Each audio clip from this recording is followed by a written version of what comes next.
munaasabadan lagu soo bandhigay buugga farsamada dhismaha uu qoray Professor Engineer Cabdullaahi Maxamuud Xuseen Yaabisdiid oo ay soo qabanqaabisay jaamacadda Jazeera waxaa ka qayb galay maamulka jaamacadda gudoomiyaha akadeemiyadda cilmiga dhaqanka iyo suugaanta midowga jaamacadaha Soomaaliyeed iyo iskuulada gobolka Banaadir ardayda iyo macallimiinta jaamacadda iyo marti sharaf kale waa buuggii ugu horeeyay cilmi baaris heer jaamacadeed oo afka Soomaaliga lagu qoray muddada cilmiga injineeriyadda dhismaha la hindisay jaamacadda ayaana maanta bulshada Soomaaliyeed iyo aqoon-yahanada u soo bandhigtay kaasi oo la geyn doono dhammaan maktabadaha jaamacadaha dalka ugu horeyn Professor Cabdullaahi Maxamuud Xuseen Yaabisdiid oo ah qoraaga buuggan qaybna ka ah macallimiinta jaamacadda ayaa faahfaahiyay muhiimadda buugga farsamada dhismaha ogaada buuggan waa buuggii ugu horeeyay ee laga soo saaro aqoon takhasusi ku ah kulliyadda engineering-ka waliba koorsooyinka ugu dambeeyo ee mudnaanta gaara leh ayaa laga suubiyey marka farsamada dhismaha laba qaybood aan u kala saarnay saafidda qotileyda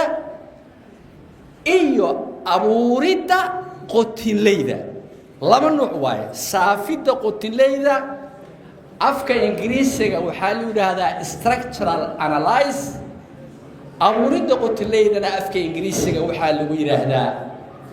design of structure labadaas qaybood uu ka kooban yahay waa laba qaybood oo isku xiran oo structural analysis soo weyn oo jira laakiin markii buuggan la daraasada lagu samaynayo design-ka la samaynayo qofka wuxuu u baahanaa qaybo ka mid ah structural analysis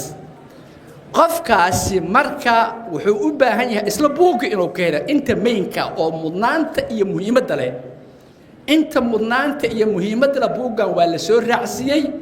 si qofka wax design garaynaayo oo ugu baahdo hadduu u baahdo uga helo qaar ka mid ah madaxda jaamacadaha dalka oo ka qayb galay munaasabadda ayaa sheegay in rajo muhiim ay siinayso aqoon-yahanada barta cilmiga engineering-ka maadaama cilmiga ay baranayaan loogu qoray farta Soomaaliga waxaan rabaa inaan ardaydayda sida gaarka ah semesterkan aan wada joognay ee baranaya maadada fakarka toolmoon aan ku tilmaamo oo ay diiradda ku saaraan haddii ay rabteen inaad aragtaan qof si toolmoon u fakara waxaa aad ii weydiiseen ustaad cabdirasaaq maxamed xaashi meeshuu jiro iyo goortuu imaanayo isuu u egyahay soo kalaaska jooga oo mubaashara oo hadlaya siduu u egyahay Professor Cabdullaahi Yaabisdiid oo kale uu ogyahay asaga arka hadartan aragtaan qof fakar toolmoon fakara oo waqtigiisa ku bixiya imma inuu ilmihiisa wax barayo ama cibaado ku jiro ama nasanayo ama inuu anaga noo fakarayo wax noo reebayo guushii labaad iyo wuxuu ahaa wanaagii labaad oo arkay waxay ahayd markii dhismaha jaamacadda la dhisoon imaaday qaabka uu dhisan yahay oo ka duwan qaababka dhismooyinkii jaamacadaha ama xarumaha waxbarashada kale loo dhisi jiray oo ventilationkiisa iyo iftiinkiisa iyo muxuu capacity-giisa iyo tayadiisa uu aad uga duwan yahay ayaa waxaa yidhi hawshaan iyo taladan ayaa iska lahaa marka waxaa kulliyadda engineering-ka jaamacadda ayaa hawshaan mudigo waheed iyadana guul weyn oo qof walba oo imaadana jaamacadda uu ku farxa qaabka loo dhisay inay munaasab ku tahay goob waxbarasho ayay ahayd maantana guushii saddexaad oo markhaati ka ahay waayo buug structural engineering looga hadlaayo oo af Soomaali lagu qoray gudoomiyaha akadeemiyadda cilmiga dhaqanka iyo suugaanta Soomaaliyeed Ismaaciil Yuusuf Cusmaan ayaa ka hadlay munaasabadda lagu soo bandhigay buugga farsamada dhismaha horumarka af Soomaali waa sii socda marka waxa sameeysan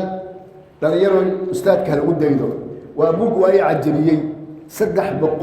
375 safxad oo af Soomaali loo helay wax fudud maaha maskax fududna ma aha marka umrigiisa la noo dheereeyo waxa abaal u ah maanta dhaxal reeb u ah hadduu buugaas ka tagay inuu maanta idin hordhigay xujadaas waxa laga rabaa saa u gudin lahaydeen aad u faa'iideysan lahaydeen ugu dambeyn gudoomiyaha jaamacadda Jazeera Professor Sheekh Doon Salaad Cilmi ayaa sheegay in buuggan uu qoray injineerku uu sharaf weyn u yahay jaamacadda luqadda uu ku qoray ka sokow maxaa la dhahaa terminology-ga oo laga yaabo inuu adag yahay oo uu yahay kelmado cusub kastoo kelmadaha Soomaaliya oo asal ay yihiin laga yaabo inay maartay u muuqdaan kelmado adag laakiin waxaa la yaab leh luqadda kale ee ku sharaxayo inay tahay luqad aad u qurxoon oo aad u wanaagsan oo simple ah oo aad loo fahmi karo terminology-gu markasta waa adag yahay markuu cusub yahay laakiin luqadda uu ku sharaxayo buugu ku qoran yahay waa luqad aad iyo aad salis u ah oo qurxoon waaye marka aad iyo aad aan ugu hambalyaynaynaa injineerka jaamacadda jaziira way ku faanaysaa asagii amhaashiisa iyo injineerada kale ee jaamacadda jaziira way dhiirigelisay buugga soo saaridiisana way ka qayb qaadatay daabacadiisa kuwa soo socdana way ka qaadanaysaa iyo fidintiisa iyo in meel walba gaarsiiyana insha Allah waa ka qayb qaadanayna Mukhtaar Cabdi Ciise Macdo warbaahinta qaranka Muqdisho.